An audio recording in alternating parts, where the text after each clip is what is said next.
విషయం అయ్యా. నా కొడుకు పేరు గాదే సాయికృష్ణ. 23 సంవత్సరాల పిల్లోడిని కృష్ణలంక నాగరాజు గారు నా ఇంటికి ఇద్దరు కానిస్టేబుల్ని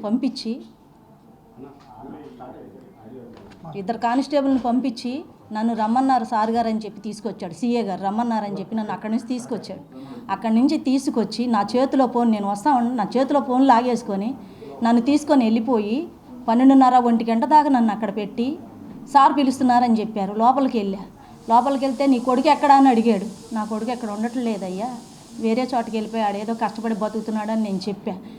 నీ కొడుకుని నేను చంపేస్తా, నువ్వు దండ రెడీ చేసుకో, వెళ్ళిపో బయటికి అని చెప్పి నోటికొచ్చినట్టు మాట్లాడి నన్ను బయట కూర్చోబెట్టి నేను వెళ్ళిపోయి బయట కూర్చున్నా. తిడుతున్నాడని చెప్పి కూర్చుంటే కాసేపు ఆగిన తర్వాత 1:30 2 అయ్యిందయ్యా. నేను వెళ్ళిపోయి కింద వెళ్ళమ్మా భోజనం చేసిరా నీరసంగా ఉన్నామని పక్కన వాళ్ళు అన్నారు.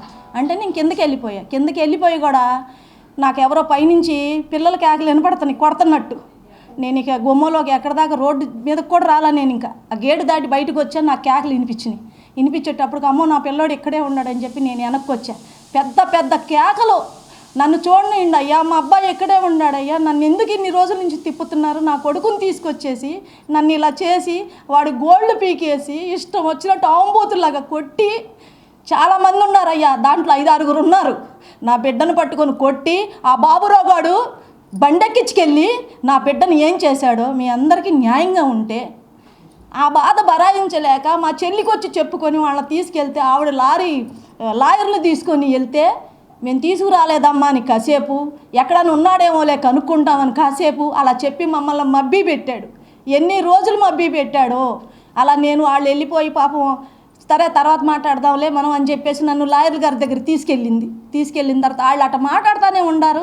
నేను మళ్ళీ వచ్చి అయ్యా ఫోన్ అన్న ఇవ్వండి అయ్యా, నా కొడుకు ఎక్కడ ఉండాలి, నేను ఫోన్ చేసుకుంటానంటే ఒక్కడు కూడా సహకరించలేదయ్యా. నా పిల్లోడిని కొట్టి కింద పడేశారయ్యా బాత్రూమ్ దగ్గర తీసుకొచ్చి. ఈ పిల్లోడు మా పిల్లోడేనా అంటే మీ పిల్లోడు కాదు, వెళ్ళిపో, నువ్వు వెళ్ళిపో ముందు ఇక్కడి నుంచి, దాన్ని పంపించేయండి రా బయటకని అడిగాడయ్యా. ఎన్ని మాటలు మాట్లాడు అంటే అన్నాడులే, నా బిడ్డ నాకు కావాలనుకుని నేను నుంచున్నా అక్కడ. నన్ను ఎంత చేశాడంటే నేను ఎందుకోసం బాధపడుతున్నానంటే నా కొడుకుని ఇంకెక్కడి నుంచన్నా తీసుకొస్తారేమోనని నేను చూసుకుందామని బాధపడుతున్నా. కానీ ఇంత అన్యాయం చేసిన వాడికి మీరు ఎంత మద్దతు చేస్తున్నారంటే నిజంగా కూడా ఆ పార్టీ కేసు కట్టి ఈ పార్టీ కేసు కట్టి అందరూ వస్తున్నారు మాకు. నా బాధ చూసి నా కొడుకు ఇలా జరిగిందని ప్రతి ఒక్కళ్ళు వస్తున్నారు. అందరి మీద నెడతావా మనము? ఎంతమందిని కొంటాడయ్యా డబ్బులు పెట్టి, ఎంతమందిని కొంటాడు, ఈడట్ట ఈడిట్ట అని వేస్తున్నాడు.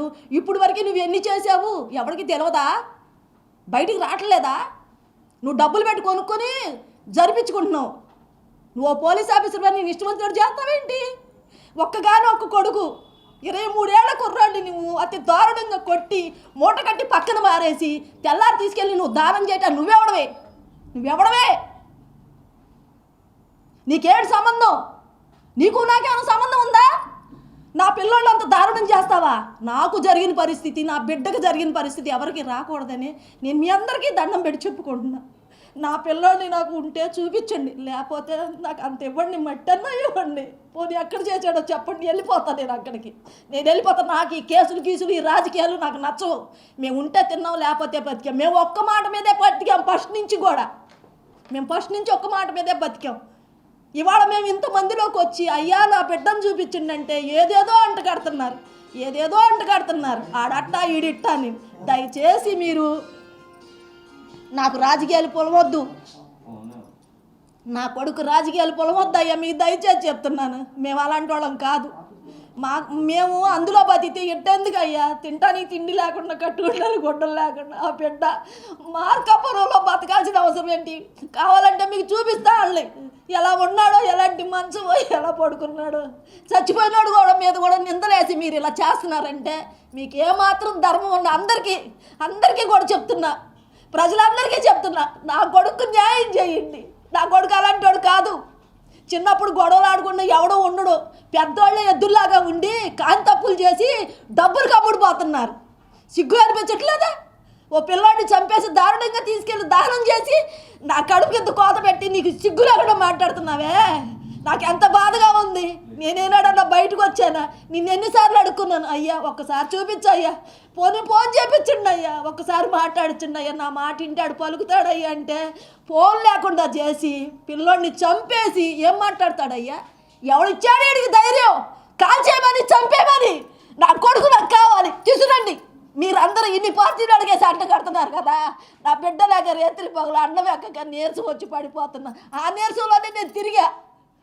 నా పిల్లాడిని నాకు తీసుకురండి. మీరు అందరూ పార్టీల గొడవలో మమ్మల్ని పెట్టొద్దు దయచేసి. మేము పార్టీ వాళ్ళం కాదు, మాకు ఎటువంటి సంబంధం లేదు. మీరు పూసుకుంటే పూసుకోండి, మాకు అక్కర్లా. నా బిడ్డ కావాలని నేను వచ్చా. మీకేమాత్రం ధర్మంగా ఉన్నా నా పిల్లోడిని తీసుకొచ్చి, లేదంటే ఇంత మట్టి ఇవ్వండి, వెళ్ళిపోతా. అదే చూసుకొని నా కొడుకు నేను ఎందుకన్నా మాట్లాడలేను. నా బిడ్డ నాకు కావాలి. నాకు నేను అన్నం ఉంటే తినిపించుకునే రాదే, కష్టపడి అట్ట పడుకునేవాళ్ళం తినకుండా. అంతేగాని ఈ దొంగ రాజకీయాలు చెయ్యొద్దయ్యా, దయచేసి చెయ్యొద్దు. మా మీద పెట్టొద్దయ్యా, మా మీద పెట్టొద్దు. ఇప్పటికే నలిగిపోయి ఆడుతున్నా నేను. రోజు కనపడుతున్నాడు. నా బిడ్డను ఎంత అన్యాయం చేశారు, నా బిడ్డను ఎంత అన్యాయం చేశారు. నేను ఎంత బాధ